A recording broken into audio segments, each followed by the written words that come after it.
Welcome to Real Estate in the Lowcountry. Joining me now is RogerDaly. He's with Weichert Realty.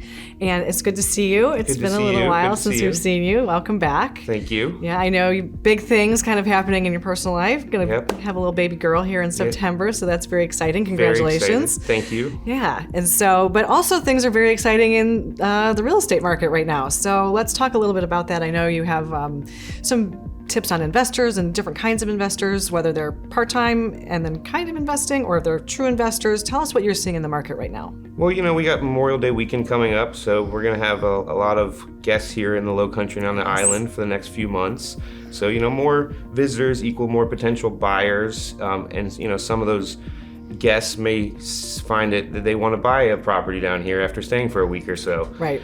So you'll see a lot of, part-time residents buying properties and rent them when they're not here. And then, you see investors coming in because they see the return on investment for, short-term rental properties here on the island.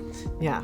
And so are you seeing that as a little bit of a shift? We kind of talked about this a little bit before we started filming, but right after we were coming out of the pandemic, I think people were coming here in droves because they wanted to live here. But now you said you're seeing a little bit more of a shift where it's kind of more focused on the investor at this time. Yeah, I think, taxes are low in South Carolina as opposed to up in the Northeast. Right. So a lot of people that are retiring, in the near future, they might be buying a house now and collecting the rental, income and then, moving here in the future. But I'm also seeing investors that just are sticking their money into real estate down here because it's now nationally known. Everyone knows Hilton Head. Right. And they anticipate it to keep appreciating. So they're putting money into, short-term rental properties or even long-term rental properties around here. Well, and I think that's really interesting. First of all, on the short-term market, we talked again before we started filming about the numbers coming out from VRBO, where we're up 40% from where we were pre-pandemic. Right. So that's really interesting. But also, I think the long-term aspect is interesting as well because we talk a lot about affordable housing. So it would be wise for somebody to maybe have that option for somebody to live long-term. Yeah, and because, in Hilton Head, we're pretty much not doing any more building or development. Right. Yeah. And Bluffton's kind of, closing in on that same thing. So, that means property value is going to rise as demand increases, which, and then I think it's another safer, investment for real estate investors. Yeah.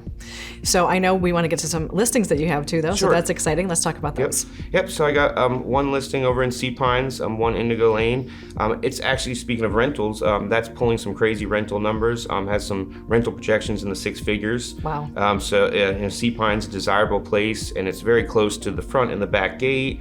It's got an indoor pool and a hot tub, just over 2,000 square feet, and it's got privacy as it's 1.5 lots. So that's it's a nice property, and it's desirable for somebody who's trying to come move here part time because they can rent it when they're not here, or an investor, or somebody to make it a full-time residence. Yeah.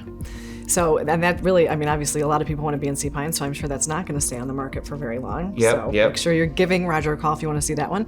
And did you have another one you wanted to share as well? The other one is 10 Oak Marsh over by Spanish Wells. Okay. And that's no short-term rentals allowed over in that neighborhood, but it's a nice, quiet neighborhood with lower HOA fees, only $350 for the year. That house is just over 2,500 square feet, 4-bedroom ranch style. Okay. So pretty rare to have a 2,500 square foot home on Hilton Head that's one story. Yeah. Fenced backyard, and you can actually park your boat in the driveway. Oh, very nice. Yep, it's a really, really nice, quiet neighborhood. Yeah, and that area over there in the Spanish Wells area I think there's a lot of young families over there. There's a lot of people that are finding that to be a desirable location right now. Yeah, like I said, lower HOA fees, and you also can, you can enjoy the Spanish Wells golf course if you have the opportunity to become a member there. Yeah. So as we've talked about before, it's low inventory, so I'm sure you would love some more listings if somebody's out there watching us and thinking about selling. How do they get to you to do that? Yeah, give me a call. My number's on the screen, and then follow me on Facebook. I'm always posting stuff about the Lowcountry and events that are happening, and real estate information. So give me a follow on Facebook and Instagram, and give me a shout. Yeah, and of course, give him a call if you'd like to see either of those two listings that he just shared with us. Thank you, Roger, for being here. It was good to see you. Thank you.